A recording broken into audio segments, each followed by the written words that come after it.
ನಮಸ್ಕಾರ.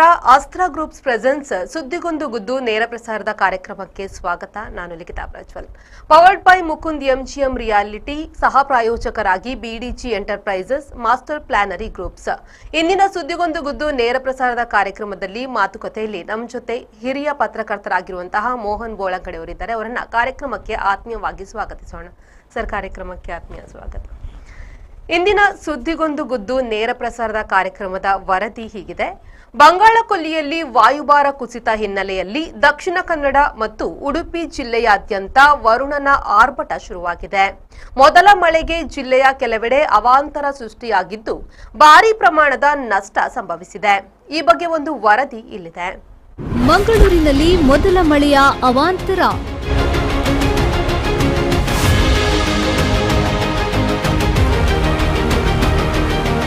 ಅದ್ಯಪಾಡಿಯಲ್ಲಿ ಗುಡ್ಡ ಕುಸಿತ, ಕದ್ರಿ ಪಾರ್ಕ್ ಪಕ್ಕ ಉರುಳಿ ಬಿದ್ದ ಮರ.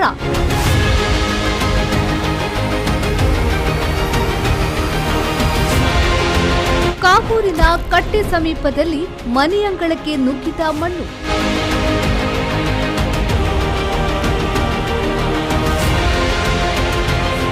ರಾತ್ರಿ ಸುರಿದ ಮಳೆಗೆ ಹೈರಾಣಾದ ಕಾಬೂರು ಕಟ್ಟೆ ನಿವಾಸಿಗಳು.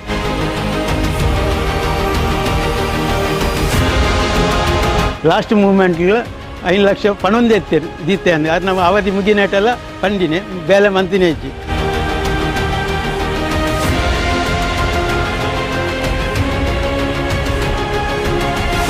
ಬಂಗಾಳಕೊಲ್ಲಿಯಲ್ಲಿ ವಾಯುಭಾರ ಕುಸಿತ ಪರಿಣಾಮ ಮಂಗಳೂರು ಜಿಲ್ಲೆಯಾದ್ಯಂತ ಮಂಗಳವಾರದಂದು ಮಳೆ ಅವಾಂತರ ಸೃಷ್ಟಿಸಿದೆ. ಮಂಗಳೂರಿನ ಹೊರವಲಯದ ಅದ್ಯಪಾಡಿಯ ಸಂಕೇಶ ಸಮೀಪದಲ್ಲಿ ಗುಡ್ಡ ಕುಸಿತದಿಂದಾಗಿ ಮಣ್ಣು ಮನೆಯ ಅಂಗಳಕ್ಕೆ ಹೋಗಿದೆ. ಉಮಾನಾಥ್ ಸಾಲಿಯಾನ್ ಅವರ ಅಂಗಳಕ್ಕೆ ಮಣ್ಣು ಕುಸಿದ ಪರಿಣಾಮ ಸಾಕಷ್ಟು ತೊಂದರೆ ಪಡುವಂತಾಗಿದೆ. ಇನ್ನು ರಸ್ತೆ ಸಂಚಾರಕ್ಕೂ ತೊಡಕುಂಟಾಗಿದ್ದು ಸ್ಥಳಕ್ಕೆ ಮಂಗಳೂರು ತಹಶೀಲ್ದಾರ್ ಪ್ರಶಾಂತ್ ಪಾಟೀಲ್ ಅವರು ಭೇಟಿ ನೀಡಿ ಪರಿಶೀಲನೆ ನಡೆಸಿದ್ರು.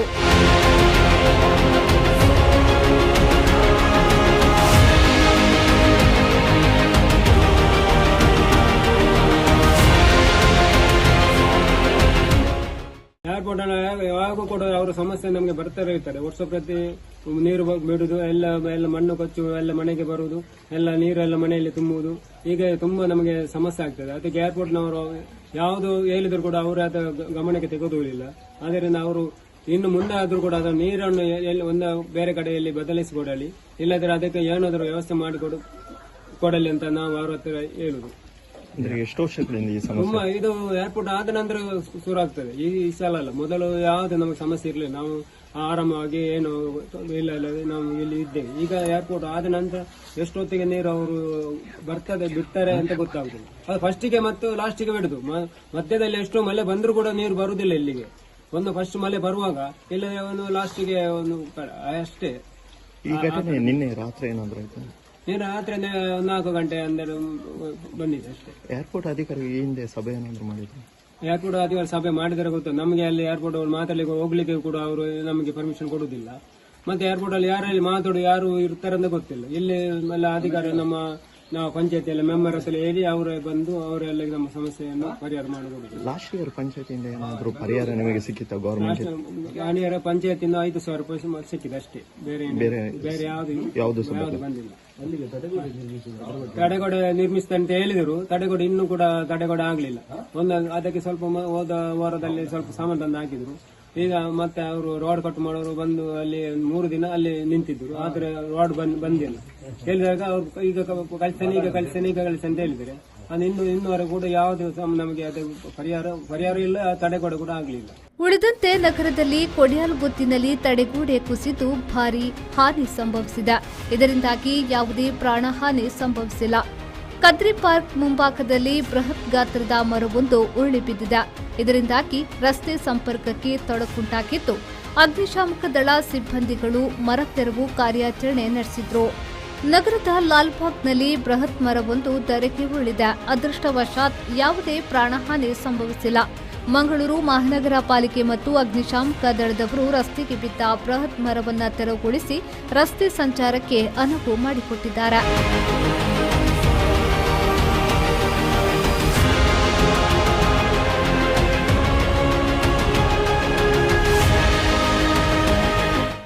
ಭಾನುವಾರ ರಾತ್ರಿ ಸುರಿದ ಚಳಿಮಳೆ ನಗರದ ಕಾವೂರುಕಟ್ಟೆ ಪರಿಸರದ ನಿವಾಸಿಗಳ ನಿದ್ದೆಗೆಡಿಸಿದೆ. ಈ ಭಾಗದಲ್ಲಿ ಕಳೆದ 5 ವರ್ಷಗಳಿಂದ ಮುಖ್ಯ ರಸ್ತೆಯ ಮಳೆ ನೀರು ತಗ್ಗು ಪ್ರದೇಶಗಳಿಗೆ ಹರಿಯುತ್ತಿದ್ದು, ಇದಕ್ಕಾಗಿ ಸಮರ್ಪಕ ಯೋಜನೆ ರೂಪಿಸುವಂತೆ ಮಂಗಳೂರು ಮಹಾನಗರ ಪಾಲಿಕೆ ಇಲಾಖೆ ಮತ್ತು ಸದಸ್ಯರಿಗೆ ಮನವಿಯನ್ನ ನೀಡಲಾಗಿತ್ತು. ಆದರೆ ನಿನ್ನೆ ರಾತ್ರಿ ಸುರಿದ ಚಳಿಮಳೆಗೆ ರಸ್ತೆಯ ಮೇಲ್ಭಾಗದ ಮಳೆ ನೀರು ನೇರವಾಗಿ ಖಾಸಗಿ ಜಮೀನಿನ ಮೂಲಕ ಹರಿದು ಜಮೀನಿನ ಮಣ್ಣು ಮಿಶ್ರಿತ ನೀರು ಸ್ಥಳೀಯ ನಿವಾಸಿಗಳ ಮನೆಯಂಗಳ ಮತ್ತು ರಸ್ತೆಯಲ್ಲಿ ಶೇಖರಣೆಗೊಂಡಿದ್ದು, ಸ್ಥಳೀಯ ನಿವಾಸಿಗಳು ಇದರಿಂದ ಹೈರಾಣಾಗಿ ಹೋಗಿದ್ದಾರೆ.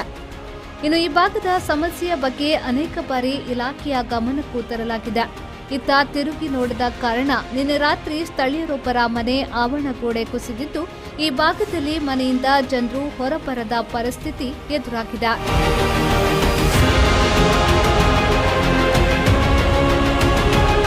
ನಮಗೆ ನಿನ್ನೆ ಜೋರು ಮಳೆ ಬಂತಲ್ಲ ರಾತ್ರಿ ಎಲ್ಲ, ಆ ಟೈಮಿಗೆ ಇಲ್ಲಿಂದ ಈ ಖಾಲಿ ಜಾಗ ಉಂಟು ನಿಮ್ಮ ಹಿಂದೆ ನೋಡ್ಬೋದು, ಆ ಜಾಗದಿಂದ ಎಲ್ಲ ಮಣ್ಣು ಕೊಚ್ಚಿಕೊಂಡು ಬಂದಿದೆ. ಅದೆಲ್ಲ ನಮ್ಮ ಮನೆ ಅಂಗಳಕ್ಕೆ ರೋಡ್ ಫುಲ್ಲಿ ಅಲ್ಲಿ ತನಕ ಹೋಗಿದೆ. ಅಲ್ಲಿ ಸಹ ನೀರು ಫುಲ್ಲು ಓವರ್ಫ್ಲೋ ಆಗಿ ಅಲ್ಲಿ ಅವರ ಕಾಂಪೌಂಡ್ ವಾಲ್ ಸಹ ಬಿದ್ದಿದೆ. ಹಾಗೆ ನಮಗೆ ಇದರಿಂದ ತುಂಬ ತೊಂದರೆ ಆಯಿತು ಸರ್. ರಾತ್ರಿ ಅವರ ಅಡುಗೆ ಕೋಣೆಗೆ ಸಹ ನೀರು ನುಗ್ಲಿಕ್ಕೆ ಆಗಿತ್ತು. ಸ್ವಲ್ಪ ಅದರಲ್ಲಿ ಅದು ಇದಾಯಿತು, ಅಂದರೆ ಮಳೆ ಸ್ವಲ್ಪ ಇದಾಯ್ತಲ್ಲ ನಿಂತಿತ್ತಲ್ಲ, ಹಾಗಾಗಿ ನೀರು ಮತ್ತೆ ಸ್ವಲ್ಪ ಕಡಿಮೆ ಆಯಿತು. ಹಾಗಾಗಿ ಅದು ಇಂಥ ಆಗಲಿಲ್ಲ. ಇಲ್ಲದಿದ್ದರೆ ಮನೆಯೊಳಗೆ ಸಹ ನೀರು ನುಗ್ತಿತ್ತು. ಯಾಕೆಂದರೆ ಎಲ್ಲ ಮಣ್ಣು ಬಂದು ಇಲ್ಲಿ ರೋಡಲ್ಲಿ ನಿಂತಿದೆ. ಮತ್ತು ಇಲ್ಲಿ ಒಂದು ಸಣ್ಣ ಚರಂಡಿ ಸಹ ಉಂಟು, ಅದರ ಒಳಗೆ ಸಹ ಮಣ್ಣು ತುಂಬಿಕೊಂಡಿದೆ. ಹಾಗೆ ನೀರು ಹೋಗಲಿಕ್ಕೆ ಜಾಗ ಇಲ್ಲದೆ ಅದೆಲ್ಲ ನಮ್ಮ ಮನೆ ಆವರಣಕ್ಕೆ ನುಗ್ಗಿದೆ. ಇಲ್ಲಿ ಲಾಸ್ಟ್ ಇಯರ್ ಸಹ ಆಗಿದೆ. ಆಗ ನಾವು ನಮ್ಮ ಕಾರ್ಪೊರೇಟರಿಗೆ ಮನವಿಯನ್ನು ಸಹ ಸಲ್ಲಿಸಿದ್ದೇವೆ, ಚರಂಡಿ ವ್ಯವಸ್ಥೆ ಮಾಡಿ ಅಲ್ಲಿ ಈ ರೋಡಿದು opposite side police station, Kavoor police station opposite side ಒಂದು petrol bunk, HP petrol bunk ಎಲ್ಲ ಉಂಟು. ಆ ಸೈಡಲ್ಲಿ ಒಂದು ಚರಂಡಿ ವ್ಯವಸ್ಥೆ ಮಾಡಿಕೊಡಿ ಅಂತ ನಾವು ತುಂಬ ಮನವಿಯನ್ನು ಮಾಡಿದ್ದೇವೆ. ಬಟ್ ಅವರು ಎಂತ ಸರಿಯಾಗಿ ಅದಕ್ಕೆ ಸ್ಪಂದಿಸಿಲ್ಲ. ಈಗ ಹೇಳಿದರೆ ಸಹ ಹೇಳ್ತೇವೆ ನಾವು ಮಾಡಿದ್ದೇವೆ, ಅದು ಬೇರೆ ಎಲ್ಲೋ ಆಯಿತು, ಅದಕ್ಕೆ ನಾವೆಂತ ಮಾಡಲಿಕ್ಕಾಗ್ತದೆ ಅಂತ. ಅಂದರೆ ಅವರು ಕಟ್ಟಿಕೊಟ್ಟದ್ದು ಸಣ್ಣ ಚರಂಡಿ, ಅದು ಮೇ ಬಿ ಅದು ಎಂತಕ್ಕೆ ಸಹ ಪ್ರಯೋಜನಕ್ಕೆ ಇಲ್ಲ. ಯಾಕೆಂದರೆ ಚರಂಡಿ ಅಂತ ಹೇಳಿದರೆ ಒಂದು ಕಂಪ್ಲೀಟ್ ವರ್ಕ್ ಮಾಡಬೇಕು ಅವರು. ಆದರೆ ಅವರು ಅದನ್ನು ಅವರ ಗಮನಕ್ಕೆ ತಂದರೆ ಸಹ ಅದರ ಬಗ್ಗೆ ಏನು ಕೂಡ ಅವರು ಅಂದರೆ ಏನು ಸಹ ಆ್ಯಕ್ಷನ್ ತಗೊಂಡಿಲ್ಲ. ನಾವು ಲಾಸ್ಟ್ ಟೈಮ್ ಮೆಸೇಜ್ ಸಹ ಮಾಡಿದ್ದೇವೆ. ಲಾಸ್ಟ್ ಟೈಮ್ ಮಳೆಗಾಲದಲ್ಲಿ ಸಹ ಸೇಮ್ ನಮಗೆ ಪ್ರಾಬ್ಲಮ್ ಆಗಿತ್ತು. ಆ ಟೈಮಲ್ಲಿ ಸಹ ಅವರಿಗೆ ವಾಟ್ಸಪ್ಪಲ್ಲಿ ಸಹ ಮೆಸೇಜ್ ಮಾಡಿದ್ದೇವೆ, ವಿಡಿಯೋಗಳನ್ನು ರೆಕಾರ್ಡ್ ಮಾಡಿ ಕಳಿಸಿದ್ದೇವೆ, ಹೇಳಿದ್ದೇವೆ ಮೇಡಮ್ ಇದ್ರ ಬಗ್ಗೆ ಏನಾದರೂ ಒಂದು ಆ್ಯಕ್ಷನ್ ತಗೊಳ್ಳಿ ಅಂತ. ಬಟ್ ಅವರು ಎಂಥ ಸಹ ರೆಸ್ಪಾನ್ಸ್ ಅಷ್ಟು ಕರೆಕ್ಟಾಗಿ ಮಾಡಲಿಲ್ಲ. ಅವರು ಬಂದರು, ಅಲ್ಲಿ ಸ್ವಲ್ಪ ಮಣ್ಣೆಲ್ಲ ತೆಗೆಸಿದ್ರು, ಹಾಗೆ ಹೋದರು. ಮತ್ತೆ ನಿನ್ನೆ ನೈಟ್ ಅವರಿಗೆ ಕಾಲ್ ಮಾಡಿದರೆ ಸಹ ಅವ್ರು ಬರಲಿಲ್ಲ.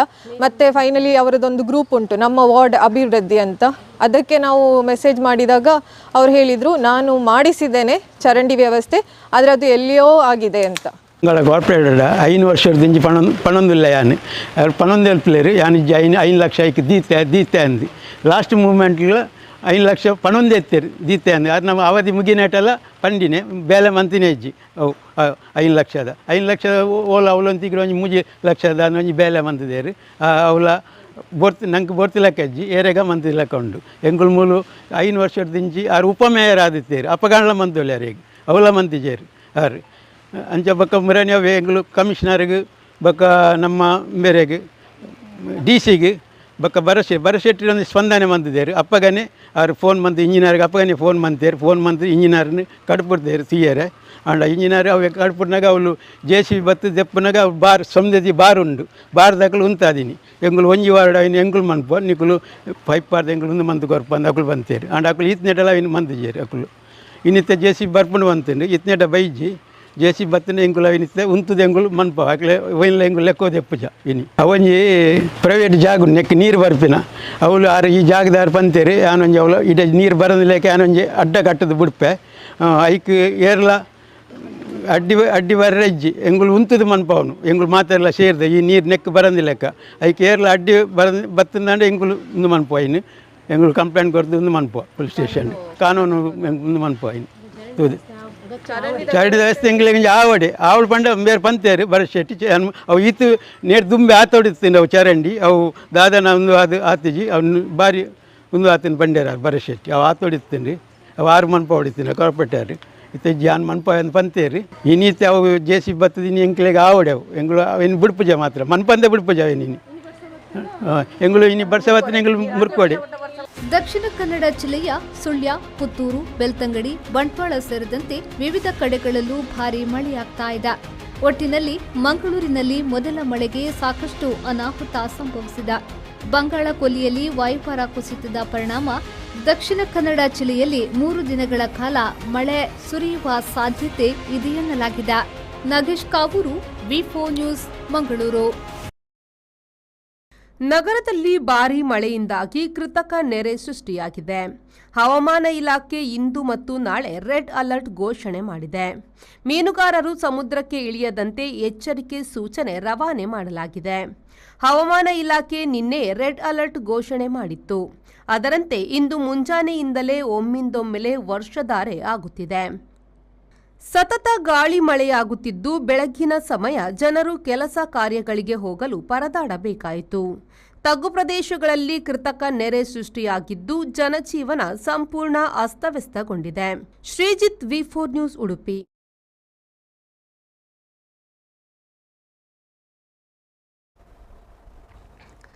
ಸರ್, ಮುಂಗಾರು ಮಳೆ ಇನ್ನೇನು ಆರಂಭ ಆಗ್ಲಿಕ್ಕಿದೆ. ಸ್ವಲ್ಪ ದಿನಗಳಲ್ಲಿ ಮುಂಗಾರು ಮಳೆ ಸ್ಟಾರ್ಟ್ ಆಗ್ತದೆ. ಆದ್ರೆ ಅದಕ್ಕೆ ಮುಂಚಿತವಾಗಿ ಈಗ ವಾಯುಭಾರ ಕುಸಿತದಿಂದಾಗಿ ಇಷ್ಟೆಲ್ಲ ಮಳೆ ಆಗಿ ಅವಾಂತರಾಗಿರುವಂತದ್ದು. ಈಗಲೇ ಹೀಗಾದ್ರೆ ಇನ್ನು ಮಳೆಗಾಲದಲ್ಲಿ ಜನರ ಜೀವನ ಹೇಗೆ ಅಂತ ನೋಡಿ.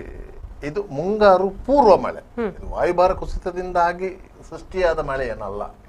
ಈ ಮುಂಗಾರು ಪೂರ್ವ ಮಳೆ ಬರುವುದೇ ವಾಯುಭಾರ ಕುಸಿತದ ಕಾರಣವಾಗಿ. ಈ ಮಳೆ ಮೊದಲ ಮುನ್ಸೂಚನೆ ಕೊಡ್ತದೆ.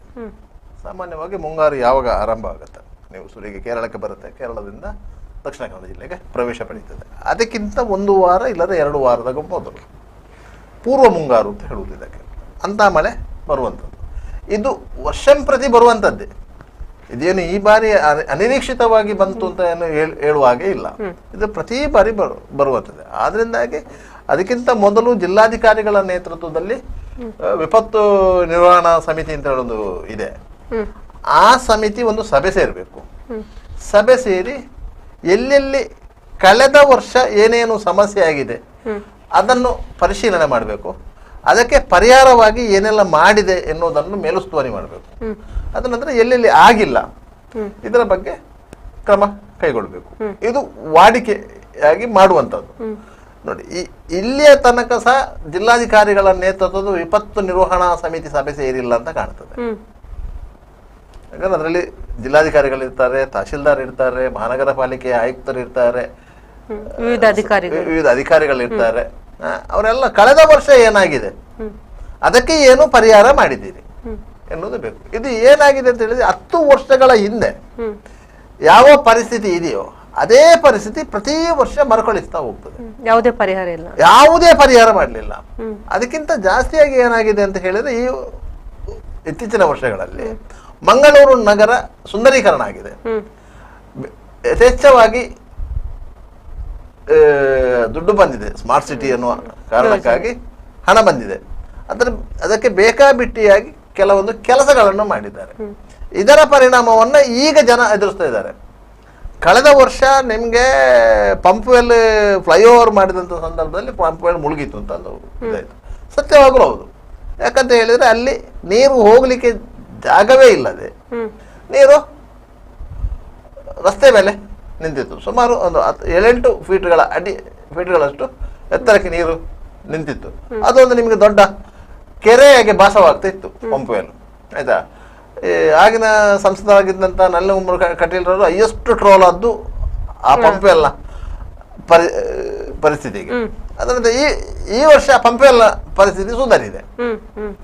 ಏನು ಮಾಡಿದೆ ಅಂದ್ರೆ, ರಾಜಕಾಲುವೆ ಏನು ಇತ್ತು ಆ ರಾಜಕಾಲುವೆ ರಸ್ತೆ ಅಡಿಭಾಗದಿಂದ ಹೋಗ್ತಾ ಇತ್ತು. ಅದನ್ನು ಕ್ಲೀನ್ ಮಾಡಿಕೊಂಡು ಅದನ್ನು ಸ್ವಲ್ಪ ಅಗಲ ಮಾಡಿಬಿಟ್ಟು ನೀರು ಸರಾಗವಾಗಿ ಹೋಗ್ಲಿಕ್ಕೆ ಅವಕಾಶ ಮಾಡಿ ಕೊಟ್ಟಿದ್ದಾರೆ.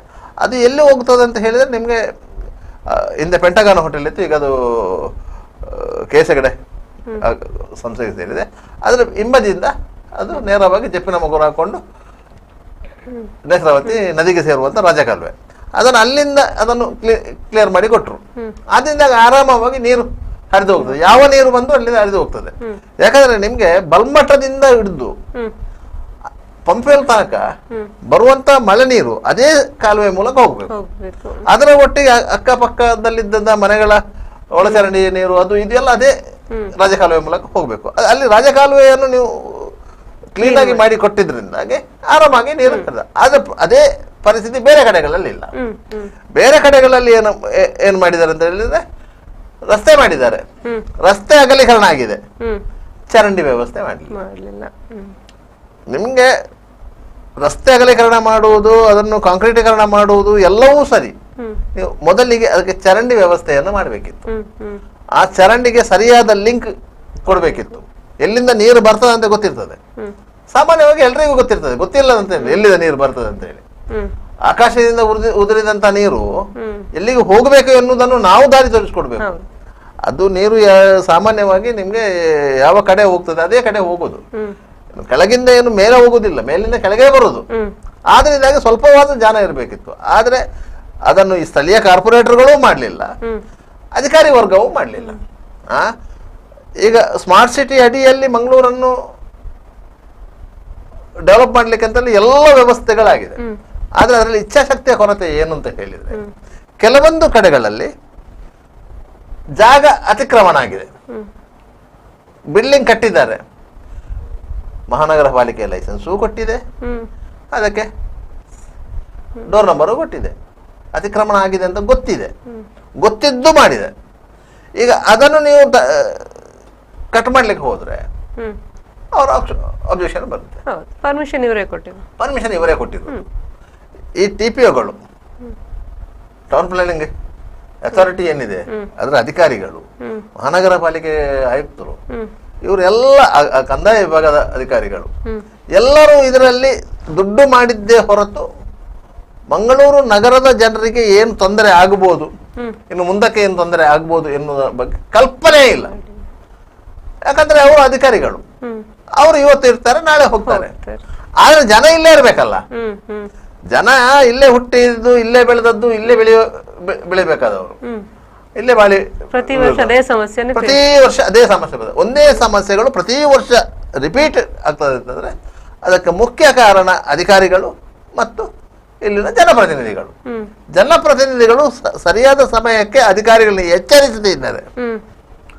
ಏನು ಮಲಗಿದ್ದೀರಿ, ಸ್ವಲ್ಪ ಎಚ್ಚರ ಆಗಿ, ನಿಮ್ಗೆ ಇನ್ನೊಂದು 3 ತಿಂಗಳಲ್ಲಿ ಮಳೆ ಬರ್ತದೆ, ಮಳೆಗೆ ನಾವು ಏನು ಸಿದ್ಧತೆ ಮಾಡ್ಕೊಂಡಿದ್ದೇವೆ ಕೇಳಿರ್ತೇವೆ. ವಿಪತ್ತು ನಿರ್ವಹಣಾ 10 ದೋಣಿಯನ್ನು ರೆಡಿ ಮಾಡಿಟ್ಟಿದ್ದೇವೆ. ಯಾಕೆ 10 ದೋಣಿ ರೆಡಿ ಮಾಡಿಟ್ಟಿದ್ದೇವೆ? ನೀರು ಬರ್ತದೆ ಅಂತ ಗೊತ್ತಿದೆ, ದೋಣಿ ರೆಡಿ ಮಾಡಿಡ್ತಾರೆ. ಯಾಕಂದ್ರೆ ನೆರೆ ಬಂದರೆ ಅವರ ನೆರೆ ಬರ್ತದೆ ಅಂತ ಗೊತ್ತಿರ್ತದೆ. ಅದಕ್ಕಾಗಿ ಅವರು 10 ದೋಣಿಯನ್ನು ರೆಡಿ ಮಾಡಿಡ್ತಾರೆ. ಯಾರು ಸಂಕಷ್ಟಕ್ಕೆ ಸಿಲುಕ್ತಾರೆ ಅವರನ್ನು ಶಿಫ್ಟ್ ಮಾಡ್ಲಿಕ್ಕೆ. ಸಂಕಷ್ಟಕ್ಕೆ 10 ದೋಣಿ ರೆಡಿ ಮಾಡುವವರಿಗೆ ಅಲ್ಲಿ ನೆರೆ ಬರದಾಗೆ ಯಾವ ರೀತಿ ಮುಂಜಾಗ್ರತೆ ಸಂಕಷ್ಟದಿಂದ ಮೊದಲೇ ಪಾರ್ ಮಾಡ್ಬೋದು. ನದಿ ಪಾತ್ರದಲ್ಲಿ ವಾಸ ಮಾಡುವವರಿಗೆ ಗೊತ್ತಿದೆ ನೆರೆ ಬರ್ತದೆ ಅಂತ ಹೇಳಿ. ಈಗ ಉಳ್ಳಾಲದಲ್ಲಿ ಕಡಲ ಕೊರತ ಆಗ್ತದೆ ಅಂತ ಹೇಳಿ, ಅಲ್ಲಿ ವಾಸ ಮಾಡುವವರಿಗೆ ಗೊತ್ತಿದೆ ಕಡಲ ಕೊರತ ಅದನ್ನೇನ್ ಮಾಡ್ಲಿಕ್ಕೆ ಆಗ್ತದೆ ಅಂತ ಹೇಳಿ. ಮತ್ತೆ ಅಲ್ಲೇ ವಾಸ ಮಾಡಿರ್ತಾರೆ, ಒಂದು 3 ತಿಂಗಳು ಅಲ್ಲಿಂದ ಹೋಗ್ತಾರೆ, ಪುನಃ 6 ತಿಂಗಳು ಅಲ್ಲಿ ಬರ್ತಾರೆ. ಅದು ನಿತ್ಯ ಇದು. ಅಂತ ಸಂದರ್ಭದಲ್ಲಿ ನಿಮ್ಗೆ ಅಷ್ಟೆಲ್ಲ ಮುಂಜಾಗ್ರತೆ ಇದೆ ಅಂತ ಗೊತ್ತಾಗುವಾಗ ನಿಮ್ಗೆ ನೆರೆ ನೀರು ಅಲ್ಲದೆ ಮಳೆ ನೀರು, ಇದು ನೆರೆ ನೀರು ಏನಲ್ಲ. ನಿಮ್ಗೆ ನೆರೆ ನೀರೇ ಬೇರೆ, ಮಳೆ ನೀರೇ ಬೇರೆ ಸಾಮಾನ್ಯವಾಗಿ. ಆಯ್ತಾ? ಇದು ಮಳೆ ನೀರು. ಇದಕ್ಕೆ ಹರಿದು ಹೋಗ್ಲಿಕ್ಕೆ ವ್ಯವಸ್ಥೆ ಮಾಡಿಕೊಟ್ರೆ ಯಾವ ಸಮಸ್ಯೆಯೂ ಇರುವುದಿಲ್ಲ. ಆದ್ರೆ ಆ ವ್ಯವಸ್ಥೆ ಎಲ್ಲೆಲ್ಲಿ ತಡೆಯಾಗಿದೆ ಅದರ ಬಗ್ಗೆ ಆಲೋಚನೆ ಮಾಡ್ಬೇಕಲ್ಲ. 2 ವರ್ಷಗಳ ಹಿಂದೆ ರಾಷ್ಟ್ರೀಯ ಹೆದ್ದಾರಿ ಕೊಡಕ್ಕಲ್ಲಲ್ಲಿ ಇಡೀ ನೀರು ನಿಂತಿತ್ತು. ಆಚೆ ಈಚೆಯಿಂದ ಎಲ್ಲ ನೀರು ನಿಂತಿತ್ತು. DC ಅವರು ಹೋದ್ರು, ಅಲ್ಲಿ ಹೈವೇಯನ್ನು ಕಟ್ ಮಾಡಿಸಿದ್ರು, ನೀರು ಹೋಗ್ಲಿಕ್ಕೆ ವ್ಯವಸ್ಥೆ ಮಾಡಿದ್ರು. ಅದು ವೆರಿ ರಿಸ್ಕ್ ನಿರ್ಧಾರ. ಆ ಸಂದರ್ಭದಲ್ಲಿ ಬೇರೆ ಆಪ್ಷನ್ ಇರಲಿಲ್ಲ. ಆ ನೀರನ್ನು ಸಾಗಿಸುವ ವ್ಯವಸ್ಥೆ ಮಾಡಬೇಕು. ಅದನ್ನೇನು ಬಕೆಟಲ್ಲಿ ಎತ್ತುಕೊಂಡು ಇನ್ನೊಂದು ಕಡೆ ಹೋಗ್ಲಿಕ್ಕೆ ಆಗೋದಿಲ್ಲ. ಅದನ್ನು ಹೈವೇ ಕಟ್ ಮಾಡಿ ನೀರನ್ನು ಕೊಡ್ಬೋದು. ಆದರೆ ಅಲ್ಲಿ ಹೈವೇ ಮಾಡುವಾಗಲೇ ಆ ನೀರು ಹೋಗುವಂತ ವ್ಯವಸ್ಥೆಯನ್ನು ಇಟ್ಟಿದ್ರೆ, ನಿಮಗೆ 1 ಫೀಟ್ ತೋಡಿರುವಲ್ಲಿ ನೀವು 3 ಫೀಟ್ ತೋಡಿ ಇಟ್ಟರೆ ಅಂದ್ರೆ ಮೇಲೆ ನೀವು ರಸ್ತೆ ಮಾಡಿದ್ರೆ ಏನು ಸಮಸ್ಯೆ ಇದೆ? ಇಲ್ಲ, ಅವರೊಂದೇ ಫೀಟ್ ಇಡುದು. ಅದರಲ್ಲಿ ಸ್ವಲ್ಪ ಕಸಗಡ್ಡಿಗಳು ತುಂಬಿಕೊಂಡ್ರೆ ಮತ್ತೆ ಅದು ಅರ್ಧ ಫೀಟಿಗೆ ಬರುದು. ಈ ರೀತಿಯ ವ್ಯವಸ್ಥೆಗಳು ಆಗಿರುವುದು. ಆದ್ರಿಂದಾಗಿ ಇದನ್ನು ಸರಿಯಾದ ರೀತಿಯಲ್ಲಿ ಅಧಿಕಾರಿಗಳ ಗಮನಕ್ಕೆ ತಂದು ಅವರನ್ನು ಸ್ಥಳಕ್ಕೆ ಕರ್ಕೊಂಡು ಹೋಗಿ ಅಲ್ಲಿ ನಿಂತು ಅದಕ್ಕೊಂದು ಪ್ಲಾನ್ ಮಾಡಿ ಯಾವ ರೀತಿ ಅದನ್ನು ಎದುರಿಸಬೇಕು ಎನ್ನುವುದನ್ನು ಮಳೆ ಬಂದ ಮೇಲೆ ಆಲೋಚನೆ ಮಾಡುವುದು ಅಲ್ಲ. ಅದನ್ನು 3 ತಿಂಗಳ ಮೊದಲೇ ಅಂದರೆ ಸುಮಾರು ಜನವರಿಯ ಹೊತ್ತಿಗೆ ಜನವರಿ ಹೊತ್ತಿಗೆ ಮಾಡಿ ಒಂದು ಮೀಟಿಂಗ್ ಮಾಡಿ ಕಳೆದ ಅವರ ಎದುರಲ್ಲೇ. ಸರಿ, ಈಗ ಜನರ ಒಂದು ಸಾಮಾನ್ಯ ಪ್ರಶ್ನೆ, ಪ್ರತಿಯೊಬ್ಬರಲ್ಲಿ ಇವರು ಬರುವಂತ ಪ್ರಶ್ನೆ ಅಂದ್ರೆ ಮಳೆಗಾಲದ ಪೂರ್ವ ಸಿದ್ಧತೆಯನ್ನು ಯಾವುದೇ ರೀತಿಯಾಗಿ ಮಾಡ್ಕೊಂಡಿಲ್ಲ. ಚರಂಡಿದ್ದು ಹೂಳೆತ್ತಲಿಲ್ಲ ಅಥವಾ ಬೆಳೆದಂತ ಪೊದೆಗಳನ್ನು ಕ್ಲೀನ್ ಮಾಡ್ಲಿಲ್ಲ, ಮಣ್ಣಿನ ರಾಶಿ ತೆಗಿಲಿಲ್ಲ, ತರಗಲೆಗಳಿರ್ಬೋದು, ಕಸಕಡ್ಡಿಗಳನ್ನು ಚರಂಡಿಯಲ್ಲಿ ಹಾಗೆ ಇದೆ. ಹಾಗಾದ್ರೆ ಇದೆಲ್ಲ ಮಾಡ್ಬೇಕಾದಂತ ಅಧಿಕಾರಿಗಳನ್ನು ಎಚ್ಚೆತ್ತುಕೊಳ್ಳುವುದು ಯಾವಾಗ ಅಥವಾ ಅವ್ರು ಎಲ್ಲಿದ್ದಾರೆ ಅನ್ನುವಂತ ಪ್ರಶ್ನೆ ಈಗ ಜನರಲ್ಲಿ ಸಾಮಾನ್ಯವಾಗಿ ಈ 1-2 ದಿವಸದಲ್ಲಿ ಕಾಡ್ತಿರುವಂತದ್ದು. ನೋಡಿ, ಅಧಿಕಾರಿಗಳು ಎಲ್ಲಿರ್ಬೇಕು ಅಲ್ಲೇ ಇದ್ದಾರೆ. ಅಲ್ಲಿಂದ ಅವ್ರು ಎದ್ದು ಹೋಗ್ಲಿಲ್ಲ, ಅಲ್ಲೇ ಇದ್ದಾರೆ. ಅವರಿಗೆ ಗೊತ್ತಿದೆ ಜನರು ಬೊಬ್ಬೆ ಹಿಡಿತಿದ್ದಾರೆ, ನಾವು ಕೇಳಿಕೊಂಡು ಕೂತ್ಕೊಳ್ಳುವ.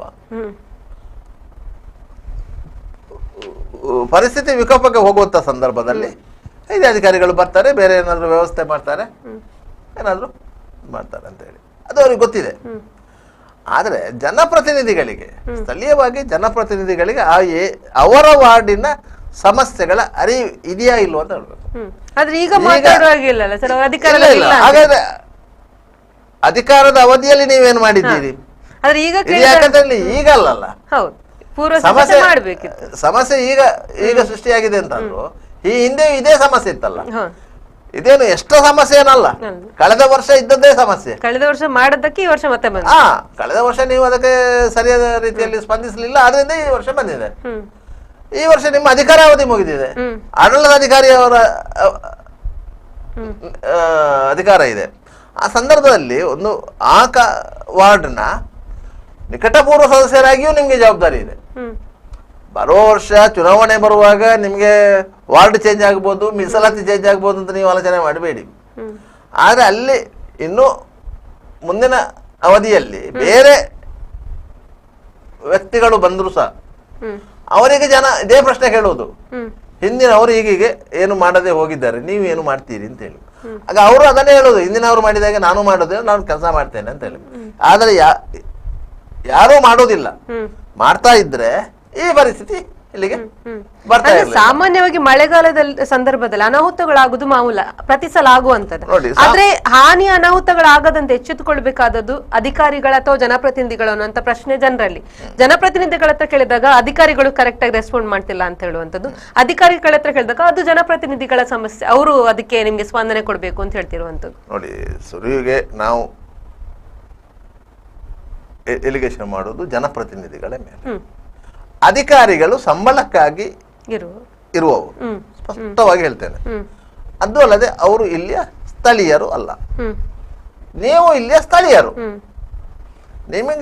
ನೀವು ಹೇಳಿದ್ದನ್ನು ಒಬ್ಬ ಅಧಿಕಾರಿ ಕೇಳಲಿಲ್ಲ ಅಂತಾದ್ರೆ ಅಧಿಕಾರಿಯಿಂದ ಮೇಲಿನ ಅಧಿಕಾರಿಗೆ ದೂರು ಹೇಳುವಂತ ಹಕ್ಕು ನಿಮಗಿದೆ. ನೀವು ಅಧಿಕಾರದಲ್ಲಿ ಇರ್ಲಿ ಇಲ್ಲದೆ ಇರಿ. ಆದ್ರೆ ಸಾರ್ವಜನಿಕರು ಹೋಗಿ ದೂರು ಹೇಳುವಂತ ಅದಕ್ಕೆ ಹಕ್ಕಿರುವಾಗ ಒಬ್ಬ ಜನಪ್ರತಿನಿಧಿಗೆ ಹಕ್ಕಿರುವುದಿಲ್ಲ, ಇದ್ದೇ ಇರ್ತದೆ. ಅದರಿಂದ ಅವರು ಹೋಗಿ ಅದನ್ನು ಹೇಳಬೇಕು. ಅವ್ರು ಕೇಳ್ತಾ ಇಲ್ಲ, ನೀವೊಂದು ಹೇಳಿ. ಹಿರಿಯ ಅಧಿಕಾರಿ ಹೇಳಿದ್ರೆ ಕೆಳ ಹಂತದ ಅಧಿಕಾರಿಗೆ ಕೇಳ್ತಾರೆ. ಆಗ ಅವ್ರು ಹೇಳ್ತಾರೆ, ಯಾವುದೋ ಒಂದು ಫಂಡ್ ಇಲ್ಲ, ಸಮಸ್ಯೆ ಇದೆ, ಈಗ ಒಂದು ತೋಡನ್ನೇ ಹೂಳೆತ್ತಬೇಕಂತ ಇಟ್ಕೊಳ್ಳಿ, ಅದಕ್ಕೆ ಒಂದು 10,000 20,000 ರೂಪಾಯಿ ಹಣ ಖರ್ಚಾಗ್ತದೆ ಅಂತ ಇಟ್ಕೊಳ್ಳಿ. ನಾವು ಅದನ್ನು ಯಾವ ಫಂಡಿಂದ ಹೊಂದಾಣಿಕೆ ಮಾಡ್ಕೊಳ್ಬೇಕು ಅಂತ ಹೇಳ್ತಾರೆ. ಆಗ ಹಿರಿಯ ಅಧಿಕಾರಿ ಅದಕ್ಕೊಂದು ಸೊಲ್ಯೂಷನ್ ಹುಡುಕ್ತಾರೆ. ಪ್ರಕೃತಿ ವಿಕೋಪ ನಿಧಿ ಇದೆ, ಆ ನಿಧಿಯಿಂದ ಬಿಲ್ ಮಾಡಿ ನಾವು ಬಿಲ್ ರಿಲೀಸ್ ಮಾಡ್ತೇವೆ ಅಂತೇಳಿ.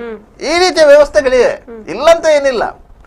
ಆದರೆ ಇವರು ಎಲ್ಲವನ್ನೂ ಸಹ ಕಮಿಷನ್ ಆಧಾರದಲ್ಲಿ ಆಲೋಚನೆ ಮಾಡುವುದರಿಂದ ಇಡೀ ದೊಡ್ಡ ಸಮಸ್ಯೆ ಇರೋದು ಇಲ್ಲಿ. ಕಮಿಷನ್ ಯಾರು ಕೊಡ್ತಾರೆ, ಯಾರಿಗೆ ಕೆಲಸ ಕೊಡಬೇಕು ಅಂತಲೇ ಆಲೋಚನೆ ಮಾಡುವುದರಿಂದ ಇದೆಲ್ಲ ನೆನೆಗುದಿಗೆ ಬೀಳೋದು. ಅದು ಜನಪ್ರತಿನಿಧಿಗಳಿಗೂ ಅನ್ವಯ ಆಗುತ್ತದೆ, ಅಧಿಕಾರಿಗಳಿಗೂ ಬಜೆಟ್ ಅಲ್ಲಿ ಯಾವ ಕೆಲಸನೂ ಆಗಲ್ಲ, ಇಲ್ಲ ಆಗೋದಿಲ್ಲ, ಇಬ್ಬರಿಗೂ ಅನ್ವಯ ಆಗತ್ತೆ. ಇಬ್ರು ಆಲೋಚನೆ ಮಾಡೋದು ಅದನ್ನೇ. ಆದ್ರಿಂದಾಗಿ ಈ ಸಮಸ್ಯೆಗಳು ಸೃಷ್ಟಿಯಾಗೋದು. ಒಂದು ವೇಳೆ ಜನವರಿ ತಿಂಗಳಲ್ಲಿ ಪ್ರಕೃತಿ ವಿಕೋಪ ನಿಧಿ ಅಡಿಯಲ್ಲಿ ಎಷ್ಟು ಹಣ ಇದೆ ಅಂತ ನೋಡು, ಎಲ್ಲೆಲ್ಲಿ ಅಗತ್ಯ ಕಾಮಗಾರಿಗಳಾಗಬೇಕಂತ ನೋಡು,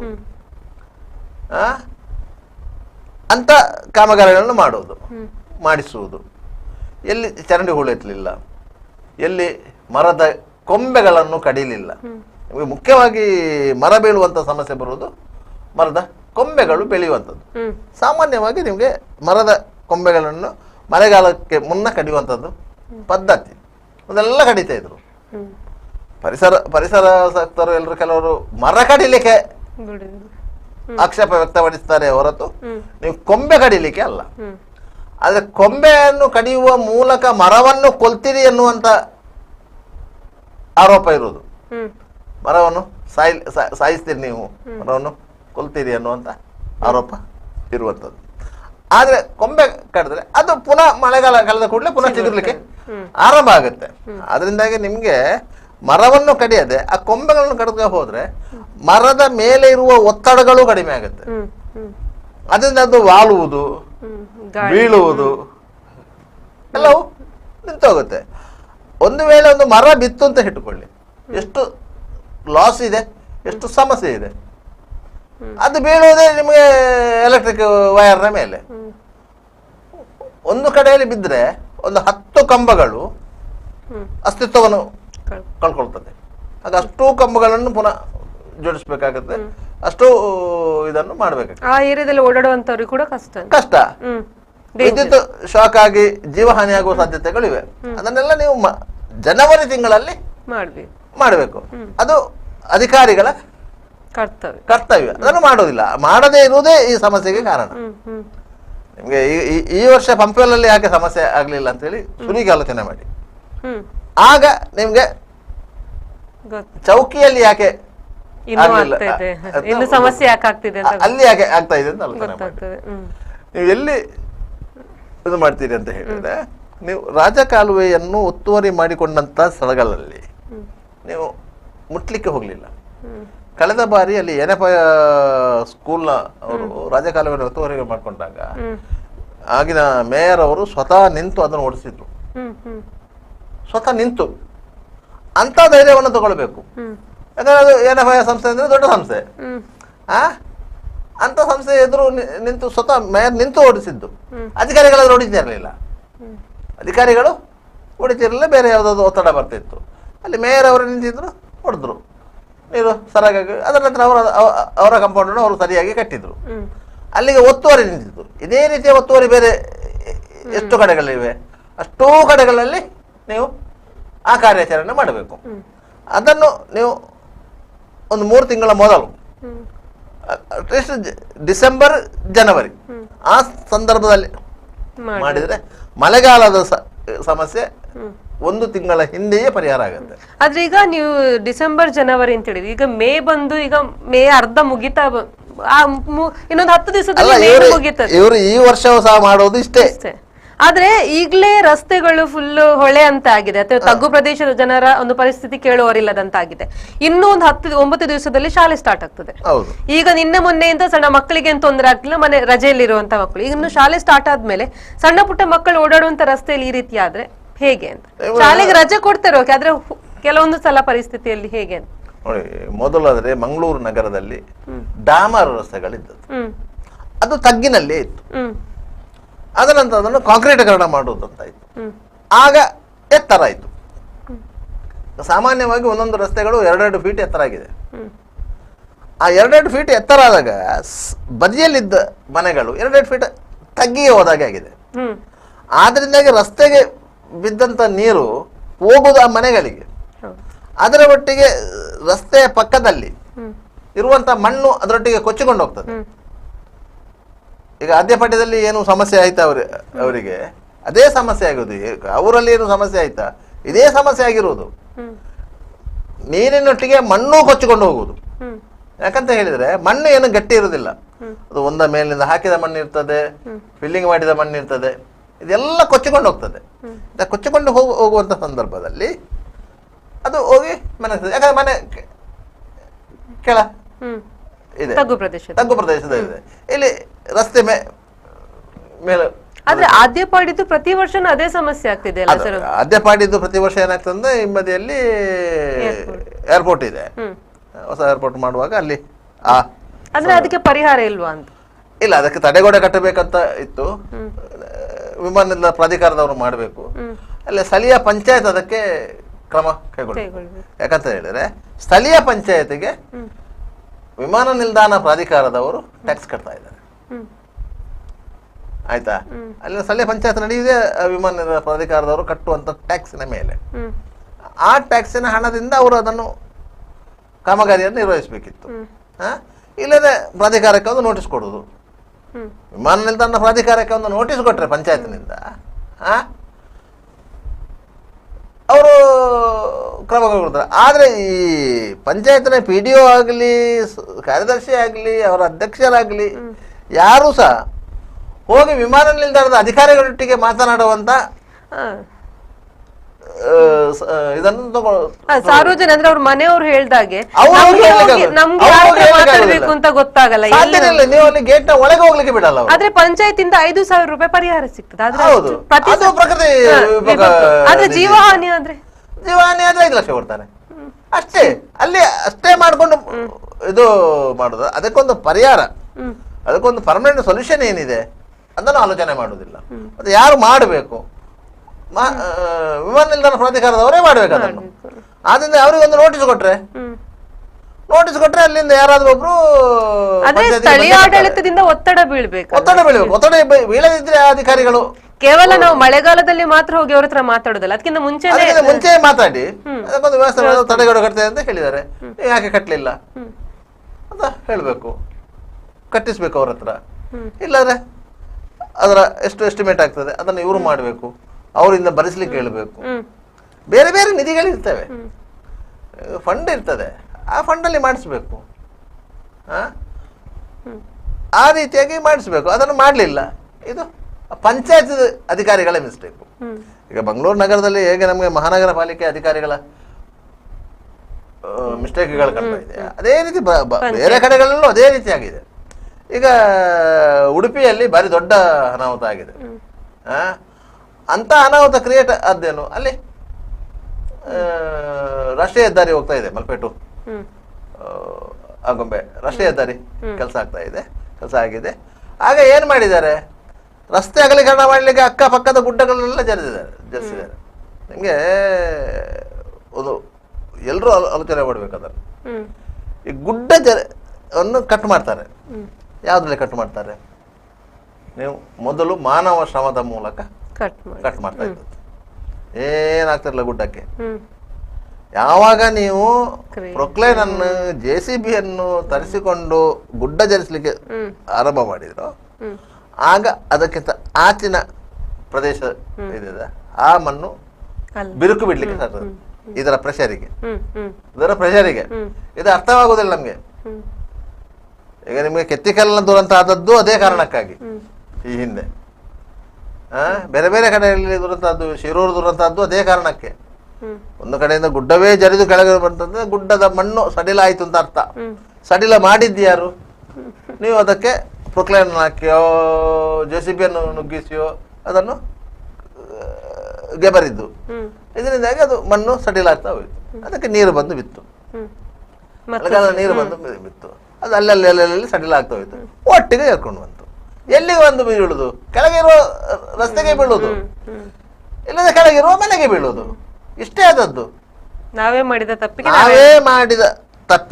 ನಾವೇ ಅನುಭವಿಸುವಂತ ಆಗಿದೆ. ಅಂತ ಹೇಳಿದ್ರೆ ಯಾವುದೇ ಒಂದು ಕಾಮಗಾರಿ ಮಾಡುವಾಗ ಒಂದು ವೈಜ್ಞಾನಿಕವಾಗಿ ಮಾಡಬೇಕು ಅಂತ. ನೀವೊಂದು ಮನೆ ಕಟ್ತೀರಿ ಅಂತ ಇಟ್ಕೊಳ್ಳಿ, ನೀವು ಪಂಚಾಂಗ ಹಾಕ್ತೀರಿ. ಪಂಚಾಂಗ ಹಾಕುವಾಗ ಎಷ್ಟು ಫೀಟ್ ಹೊಂಡ ತೋಡ್ಬೇಕಂತ ಇರ್ತದೆ. ಅದಿಷ್ಟೇ ಫೀಟ್ ತೋಡಿದ್ರೇನೆ ಆ ಮನೆ ಗಟ್ಟಿಯಾಗಿರೋದು. ಮಣ್ಣು ಗಟ್ಟಿ ಇದೆ, ತೊಂದರೆ ಇಲ್ಲ, ಮೇಲೆ ಪಂಚಾಂಗ ಕಟ್ಟುವ ಅಂತ ಹೇಳಿದ್ರೆ ಆ ಮನೆ ಉಳಿಲಿಕ್ಕೆ ಸಾಧ್ಯ ಇದೆಯಾ? ಅದೇ ರೀತಿ ಬೇರೆ ಕಾಮಗಾರಿಗಳು ಸಹ. ನಿಮಗೆ ಒಂದು ಸೇತುವೆ ನಿರ್ಮಾಣ ಮಾಡುವಾಗ ಸೇತುವೆಗೆ ಪಿಲ್ಲರ್ ನಿರ್ಮಾಣ ಮಾಡ್ತಾರೆ. ಅಷ್ಟೇ ಪಿಲ್ಲರ್ ನಿರ್ಮಾಣ ಮಾಡಬೇಕು ಅಂತಾದ್ರೆ ಅದರ ತಳಬುಡದಲ್ಲಿ ಕಲ್ಲು ಸಿಗಬೇಕು. ಕಲ್ಲಿನ ಮೇಲೆ ಪಿಲ್ಲರನ್ನು ಹೇಳಿಸಬೇಕು. ಅದು ಎಷ್ಟು ಅಡಿ ಆಳಕ್ಕೆ ಹೋದ್ರೂ ಸಹ ಕಲ್ಲು ಸಿಕ್ಕುವವರೆಗೆ ಪಿಲ್ಲರ್ ಏರಿಸುವ ಹಾಗಿಲ್ಲ. ನೀವು ಮಣ್ಣಿನ ಮೇಲೆ ನೀವು ಪಿಲ್ಲರ್ ಕಾಂಕ್ರೀಟ್ ಹಾಕಿ ಪಿಲ್ಲರ್ ಏರಿಸುವಾಗಿಲ್ಲ, ಕಲ್ಲೇ ಸಿಗಬೇಕು. ಯಾಕಂದ್ರೆ ಭೂಮಿಯ ಅಡಿಯಲ್ಲಿ ಕಲ್ಲು ಇದೆ. ಈ ಹಿಂದೆ 1930ರ ಆಸುಪಾಸಿನಲ್ಲಿ ಉಪ್ಪಿನಂಗಡಿಯ ಸೇತುವೆ ನಿರ್ಮಾಣ ಆಗುವಂಥದ್ದು 1933ರಲ್ಲಿ ಅದು.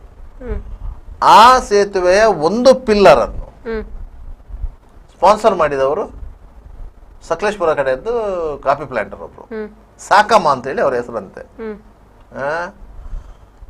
ಎಷ್ಟು ಹೊಂಡ ತೆಗೆದ್ರು ಕಲ್ಲು ಸಿಗ್ತಾ ಇರಲಿಲ್ಲ.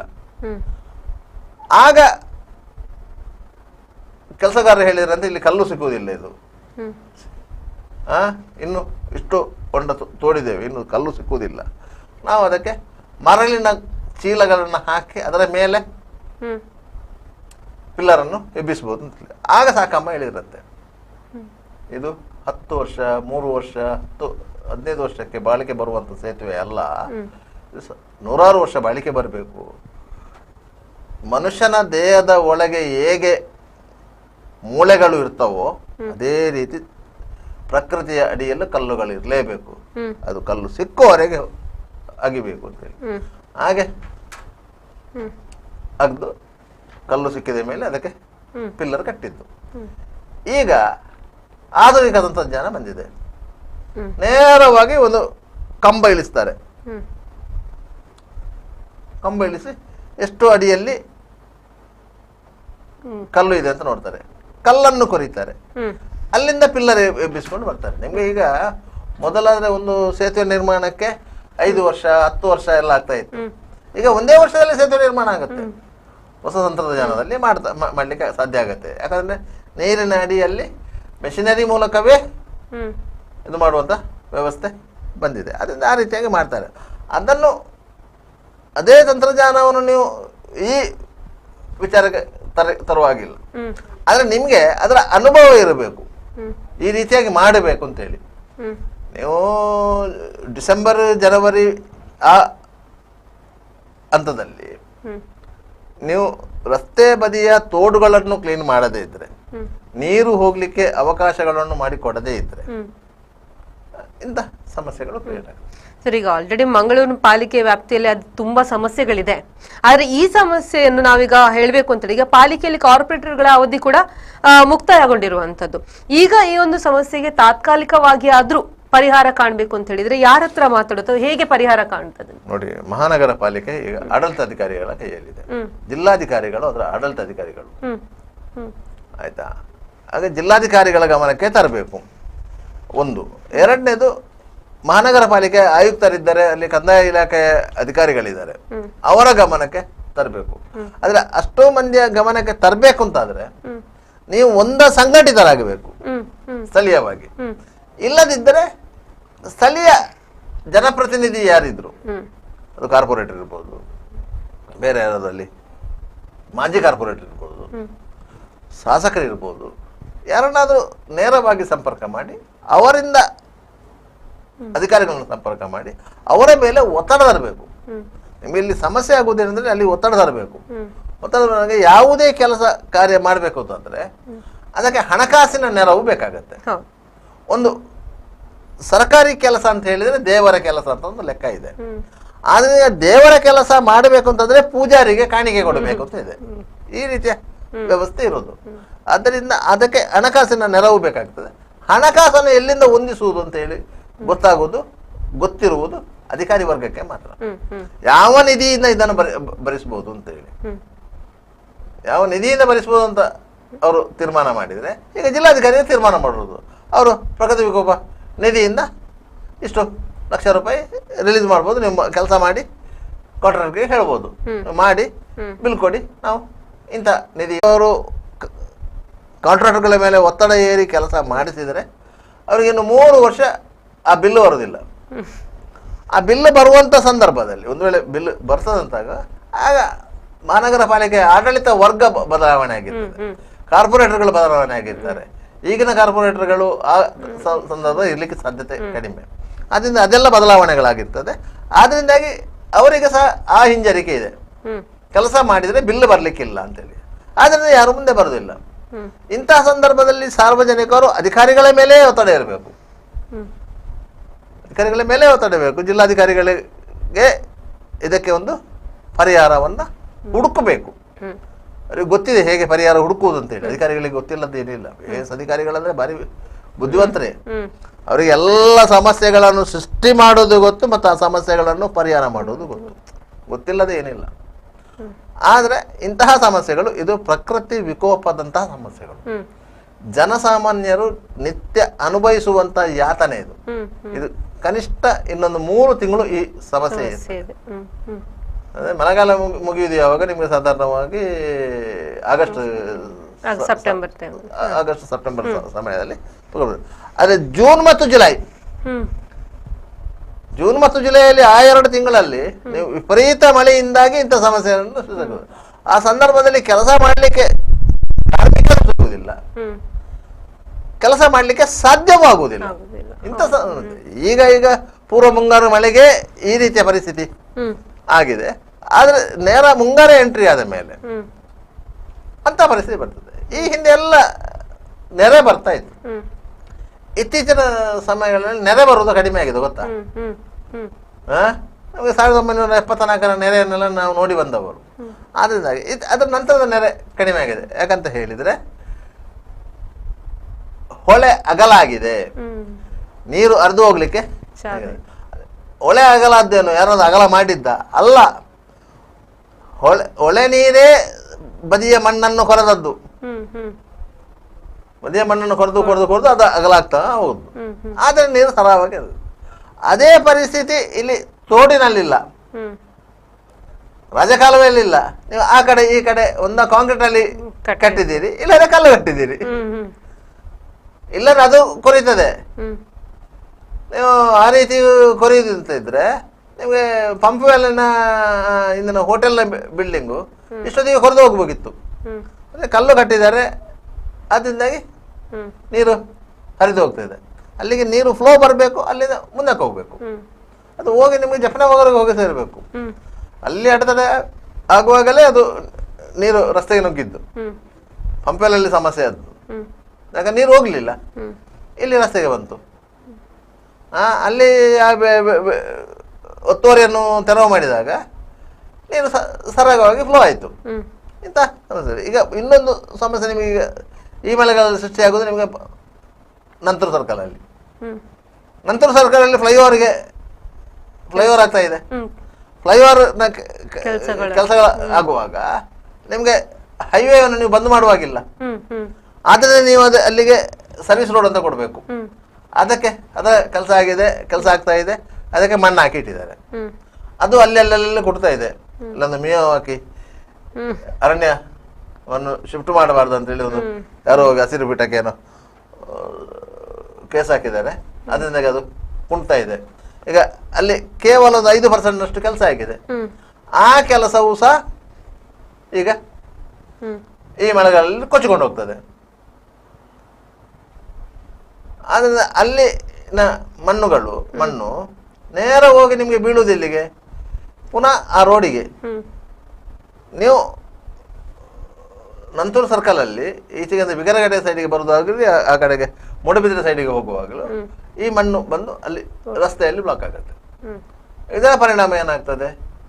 ಯಾವ ವೆಹಿಕಲ್ಗಳು ಅಲ್ಲಿ ಹೋಗುವಂತ ಪರಿಸ್ಥಿತಿ ಇರುವುದಿಲ್ಲ. ಈಗ ನೀವು ಮಣಿಪಾಲದ ಪರಿಸ್ಥಿತಿ ಏನನ್ನು ನೋಡಿದಿರೋ ಅದೇ ಪರಿಸ್ಥಿತಿ ಇನ್ನೊಂದು 2 ದಿವಸದಲ್ಲಿ ನಮಗೆ ನಂತೂರಲ್ಲಿ ಕಾಣಲಿಕ್ಕೆ ಸಿಗ್ತದೆ. ಆದ್ದರಿಂದ ಇದನ್ನು ಮುಂಚಿತವಾಗಿಯೇ ಆಲೋಚನೆ ಮಾಡಬೇಕಿತ್ತು. ನೀವು ಯಾವುದೇ ಕೆಲಸವನ್ನು ಮಾಡುವಾಗ ಇದರ ಪರಿಣಾಮ ಏನಾಗುತ್ತೆ, ಮಳೆ ನೀರು ಬಂದ್ರೆ ಏನಾಗುತ್ತೆ, ಯಾವ ಪ್ರಮಾಣದಲ್ಲಿ ಮಳೆ ಬರುತ್ತದೆ. ಸಾಮಾನ್ಯವಾಗಿ ನೀವು ವಿಪರೀತ ಮಳೆ ಅಂತ ಹೇಳಲಿಕ್ಕಿಲ್ಲ, ಇದು ಸಾಮಾನ್ಯವಾಗಿ ಬರುವ ಮಳೆ. ಇದು ವಿಶೇಷವಾಗಿ ಮಳೆಗಾಲದಲ್ಲಿ ಬರುವ ಮಳೆ ಇದು. ಇದರಲ್ಲಿ ವಿಶೇಷ ಏನೂ ಇಲ್ಲ. ಅಂದ್ರೆ ನೀರು ಯಾಕೆ ಉಕ್ಕೇರಿತು ಅಂತ ಹೇಳಿದ್ರೆ ನೀರು ಹೋಗ್ಲಿಕ್ಕೆ ವ್ಯವಸ್ಥೆ ಇಲ್ಲದೆ ಉಕ್ಕೇರಿತೆ ಹೊರತು ಇದು ಏನು ನೆರೆ ನೀರಲ್ಲ. ನೀವು ನೆರೆ ನೀರು ಅಂದರೆ ಹೇಳಿದ್ರೆ ಹೊಳೆ ಮೂಲಕ ಸಮುದ್ರ ಸೇರುವ ನೀರಿದೆಯಲ್ಲ, ಆಗ ಸಮುದ್ರ ಅದನ್ನು ತಡೆದ್ರೆ ಕೊಳಚೆ ಗೆಳಚೆ ಎಲ್ಲ ಬಂದು ಜಾಸ್ತಿ ಬಂದಾಗ ಸಮುದ್ರ ಒಮ್ಮೊಮ್ಮೆ ತಡಿತದಂತೆ. ಆ ಸಂದರ್ಭದಲ್ಲಿ ನೀರು ಏರ್ಕೊಂಡು ಕೆಳ ಹಂತಕ್ಕೆ ಹೋಗುವಂತ ನೀರು ಮೇಲಂತಕ್ಕೆ ಹೋಗುವಾಗ ಅದು ನೆರೆ ನೀರು ಅಂತ ಹೇಳುದು. 74ರಲ್ಲಿ ಆದದ್ದು ಅದೇ, 23ರಲ್ಲಿ ಆದದ್ದು ಅದೇ. ಆಯ್ತಾ? ಅದ ನಂತರ ಪ್ರತಿ ವರ್ಷ ನೆರೆ ಬಂದ್ರು ನಿಮಗೆ ನೀರು ಹೋಗ್ಲಿಕ್ಕೆ ದಾರಿ ಇಲ್ಲದೆ ಮಾತ್ರ ನೆರೆ ಬಂದಿದೆ ಹೊರತು ನೀರು ಹೋಗ್ಲಿಕ್ಕೆ ದಾರಿ ಇದ್ರೆ ಎಲ್ಲೂ ನೆರೆ ಬರ್ಲಿಲ್ಲ. ಆದ್ರೆ ಸರ್, ಈಗ ನೀವು ನಂತೂರು ಅಂತ ಹೇಳಿದಾಗ ಈಗ ಕಳೆದ ಪ್ರತಿ ಮಳೆಗೆ ಮುಳುಗುವಂತದ್ದು 2 ಪ್ಲೇಸ್ ಅಂತ ಹೇಳಿದ್ರೆ ಕೊಟ್ಟಾರ ಮತ್ತೆ ಮಾಲೆಮಾರ್. ಕಳೆದ ವರ್ಷ ಕೊಟ್ಟಾರದಲ್ಲಿ ಒಂದು ರಿಕ್ಷಾ ಬಿದ್ದು ಅಥವಾ ರಿಕ್ಷಾ ಚಾಲಕ ಮೃತಪಟ್ಟಂತ ಘಟನೆ ಕೂಡ ನಡೆದಿದೆ. ಆದ್ರೂ ಕೂಡ ಯಾವುದೇ ಒಂದು ಪರಿಹಾರ ಕಾಣಲಿಲ್ಲ. ಈ ವರ್ಷ ಕೂಡ ಅದೇ ಸಮಸ್ಯೆ ಮತ್ತೆ ಬರುವಂತ ಎಲ್ಲಾ ಚಾನ್ಸಸ್ಗಳಿವೆ. ಅದೇ ಸಮಸ್ಯೆ ಇದೆ. ಅದು ಏನಾಗಿದೆ ಅಂತ ಹೇಳಿದ್ರೆ, ನಿಮ್ಗೆ ಕೊಟ್ಟಾರ ಚೌಕಿ ಇದೆ ಅಲ್ಲ, ಕೊಟ್ಟಾರ ಚೌಕಿ ಈ ಕಡೆ ರಾಜಕಾಲುವೆ ಇದೆ. ಕಳೆದ ಬಾರಿ ರಾಜಕಾಲುವೆಯ ಕೆಸರನ್ನು ತೆಗೆದ್ರು ಕಾಲುವೆಯ ಪಕ್ಕದಲ್ಲಿ ಹಾಕಿದ್ರು. ಅದನ್ನು ಅಲ್ಲಿಂದ ತೆರವು ಮಾಡಲಿಲ್ಲ. ಮಳೆ ಬಂತು, ಅದು ಪುನಃ ಕಾಲುವೆಗೆ ಬಿತ್ತು. ಅದು ಪುನಃ ಕಾಲುವೆಗೆ ಬಿತ್ತು. ಆದ್ರಿಂದ ಅಲ್ಲಿ ಏನಾಯ್ತು, ನಿಮಗೆ ಎಜೆ ಹಾಸ್ಪಿಟಲ್ ಕಡೆಯಿಂದ ಬರುವಂತದ್ದು ನೀರೇನಿದೆ ಅದು ಅಲ್ಲಿ ಕೆಳಗಡೆ ಬಂಗರಕೊಳೂರು ಕಡೆಗೆ ಫ್ಲೋ ಆಗ್ಲಿಲ್ಲ. ಅದು ಅಲ್ಲಿ ಉಕ್ಕೇರಿತು. ಅಲ್ಲಿ ಆ ಕಡೆ ಯಾವುದೋ ಒಂದು ಬಿಲ್ಡಿಂಗು ಅಲ್ಲಿ ಅತಿಕ್ರಮಣ ಮಾಡಿತ್ತು, ಅದು ಉಕ್ಕೇರಿತು. ಆ ಕಡೆಗೆ ನಿಮ್ಗೆ ಜೆಬೆ ಲೇನ್ ಕಡೆಗೆ ಅಲ್ಲಿ ಮನೆಗಳ ನಿರ್ಮಾಣ ಆಯ್ತು. ಅದು ಮೊದಲದು ಗದ್ದೆ ಇದ್ದ ಪ್ರದೇಶ. ಅಲ್ಲಿ ಮನೆಗಳ ನಿರ್ಮಾಣ ಆಯ್ತು. ಅಲ್ಲಿ ಏನಾಯ್ತು, ಅಲ್ಲಿ ನೀರು ಹೋಗ್ಲಿಕ್ಕೆ ಜಾಗ ಇಲ್ಲದಾಯ್ತು. ಅದಕ್ಕೆ ಅವರು ಸರಿಯಾಗಿ ನೀರು ಹೋಗ್ಲಿಕ್ಕೆ ವ್ಯವಸ್ಥೆ ಮಾಡಲಿಲ್ಲ. ಪರಿಣಾಮ ರಸ್ತೆಗೆ ಬಂತು. ರಸ್ತೆ ಅಲ್ಲಿ ಕೆಳ ರಸ್ತೆ ಯಾವುದು ನಿಮ್ಗೆ ಮೇನ್ ರೋಡ್ ಏನಿದೆ ಅದು ಕೆಳ ಹಂತದಲ್ಲಿ ಇತ್ತು. ಅದೇ ರಸ್ತೆಗೆ ನೀರು ಬಂತು. ಇದರಿಂದಾಗಿ ರಸ್ತೆ ಬ್ಲಾಕ್ ಆದ್ದು. ನೀರು ಹೋಗ್ಲಿಕ್ಕೆ ಅವಕಾಶ ಇದ್ರೆ ನೀರು ಹೋಗ್ತಾ ಇರ್ತದೆ. ನೀವು ಅಲ್ಲಿ ಏನಾಗಿದೆ, ತೋಡೆ ಇಲ್ಲ, ಮತ್ತೆ ನೀರೆಲ್ಲಿಗೆ ಹೋಗುದು? ನೀವು ಕೊಟ್ಟಾರ ಕಡೆಯಿಂದ ಬರುವಂತ ನೀರು ಎಲ್ಲಿಗೆ ಹೋಗಬೇಕು?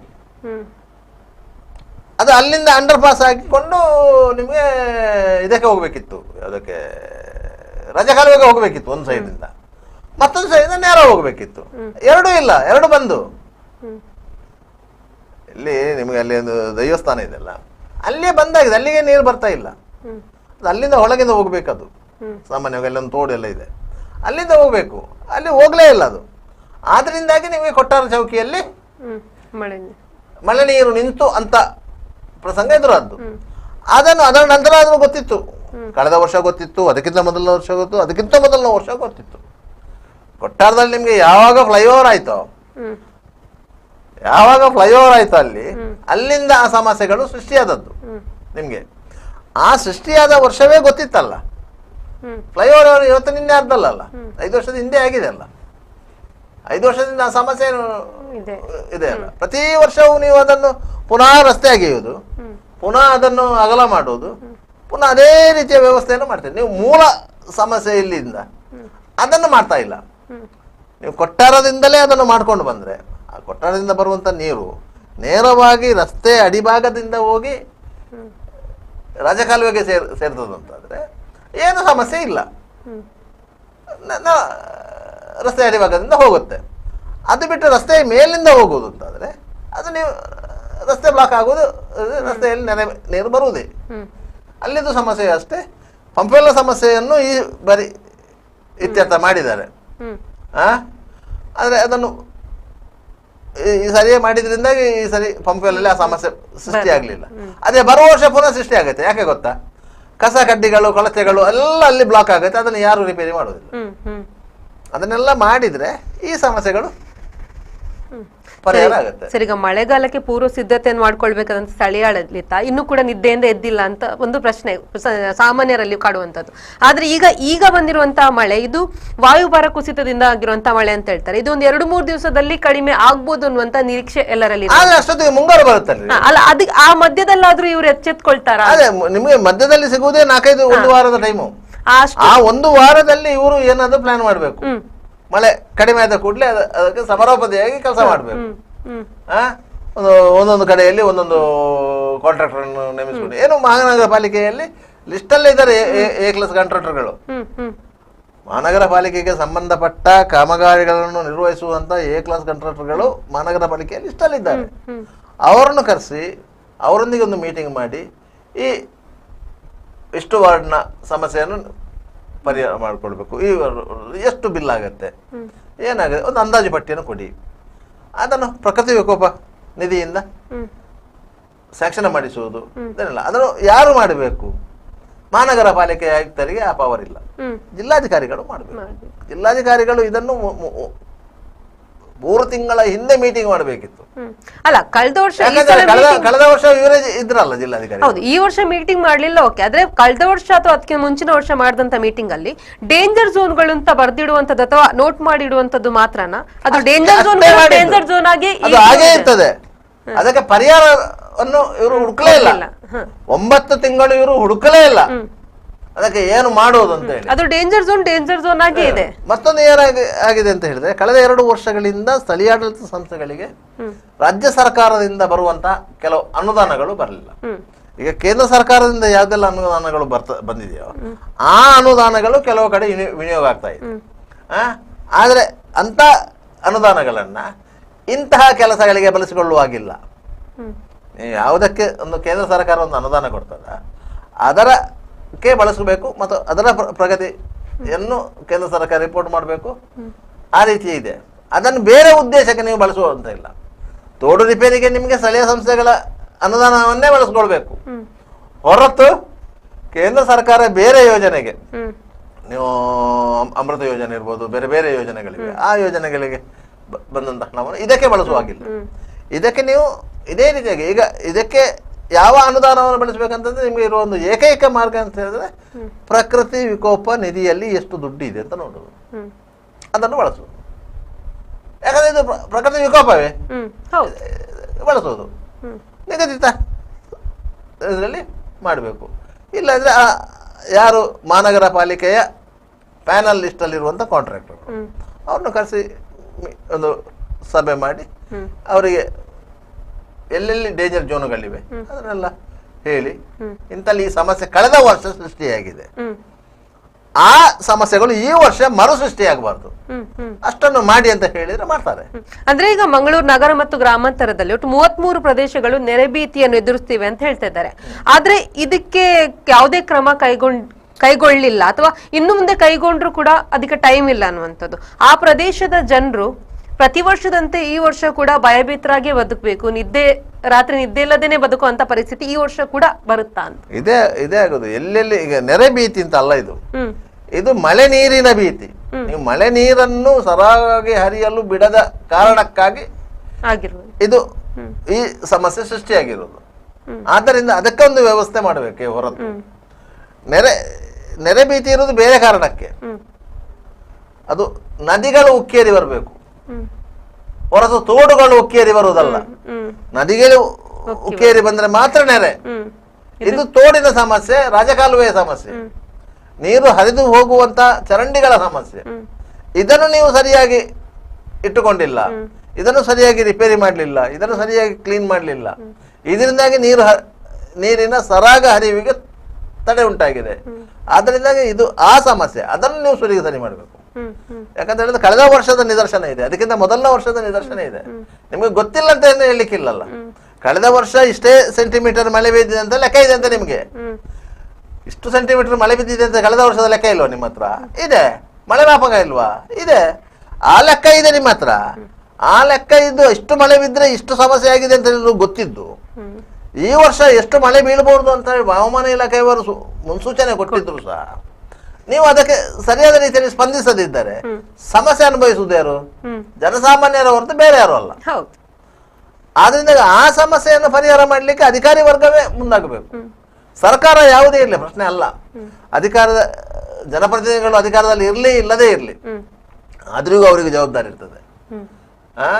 ಅವರಿಗೆ ಜವಾಬ್ದಾರಿ ಇದೆ. 5 ವರ್ಷ ಅವರು ಆ ವಾರ್ಡ್ನಲ್ಲಿ ಜನಪ್ರತಿನಿಧಿ ಕೆಲಸ ಮಾಡಲಿಲ್ವಾ? ಅವರ ವಾರ್ಡ್ನ ಜವಾಬ್ದಾರಿ ಇರಲ್ವಾ? ಇದ್ದೇ ಇರ್ತದೆ. ಅವ್ರಿಗೆ ಗೊತ್ತಿಲ್ಲ ನಾವು ಎಲ್ಲಿ ಕೆಲಸ ಮಾಡಲಿಲ್ಲ ಅಂತೇಳಿ. ಇಂತಹ ಸಂದರ್ಭದಲ್ಲಿ ಬೇರೆ ಬೇರೆ ರೀತಿಯಲ್ಲಿ ಮಾಡಿಸಬೇಕು. ಅತ್ಯಂತ ಜನರ ವಿಶ್ವಾಸವನ್ನು ಅವರು ಗಳಿಸಬೇಕು. ಆ ಕೆಲಸ ಮಾಡಬೇಕು ಅವರಷ್ಟೇ. ಸರಿ, ಇನ್ನಾದ್ರೂ ಅಧಿಕಾರಿಗಳು ಎಚ್ಚೆತ್ಕೊಳ್ಳಿ, ಸ್ಥಳೀಯಾಡಳಿತದ ಅಧಿಕಾರಿಗಳು ಎಚ್ಚೆತ್ಕೊಂಡು ಎಲ್ಲಾ ಸಮಸ್ಯೆಗಳಿಗೆ ಅಂದ್ರೆ ಈ ಆದಷ್ಟು ಬೇಗ ಆದ್ರೂ ಒಂದು ತಾತ್ಕಾಲಿಕ ಪರಿಹಾರ ಆದ್ರೂ ಕಂಡುಕೊಳ್ಳಿ ಅಂತ ಹೇಳ್ತಾ, ಈ ವರ್ಷ ಮಳೆಗಾಲದಲ್ಲಿ ಯಾವುದೇ ರೀತಿಯಾದಂತಹ ಅನಾಹುತಗಳು ಆಗದೇ ಇರೋ ರೀತಿ ನೋಡ್ಕೊಳ್ಳಿ ಅಂತ ಹೇಳ್ತಾ ಇವತ್ತಿನ ಸುದ್ದಿಗೊಂದು ಗುದ್ದು ಕಾರ್ಯಕ್ರಮವನ್ನು ಮುಗಿಸುವಂತ ಸಮಯ ಆಗಿದೆ. ಸರ್, ಇಷ್ಟೊತ್ತು ನಮ್ಮ ಜೊತೆ ಕೂತ್ಕೊಂಡು ಮಾಹಿತಿನ ಹಂಚ್ಕೊಂಡಿದ್ದಕ್ಕೆ ಧನ್ಯವಾದಗಳು. Thank you. ನೋಡಿದ್ರಲ್ಲ, ಇದು ಇವತ್ತಿನ ಸುದ್ದಿಗೊಂದು ಗುದ್ದು ನೇರ ಪ್ರಸಾರದ ಕಾರ್ಯಕ್ರಮ. ಮುಂದಿನ ಸುದ್ದಿಗೊಂದು ಗುದ್ದು ನೇರ ಪ್ರಸಾರದ ಕಾರ್ಯಕ್ರಮದಲ್ಲಿ ಮತ್ತೊಂದು ವಿಷಯಗಳ ಜೊತೆ ಭೇಟಿ ಆಗ್ತೀವಿ. ಅಲ್ಲಿವರೆಗೂ ನಿರಂತರ ಸುದ್ದಿ ಮತ್ತು ಮನರಂಜನೆಗಾಗಿ ನೋಡ್ತಾ ಇರಿ ವಿ4 ನ್ಯೂಸ್.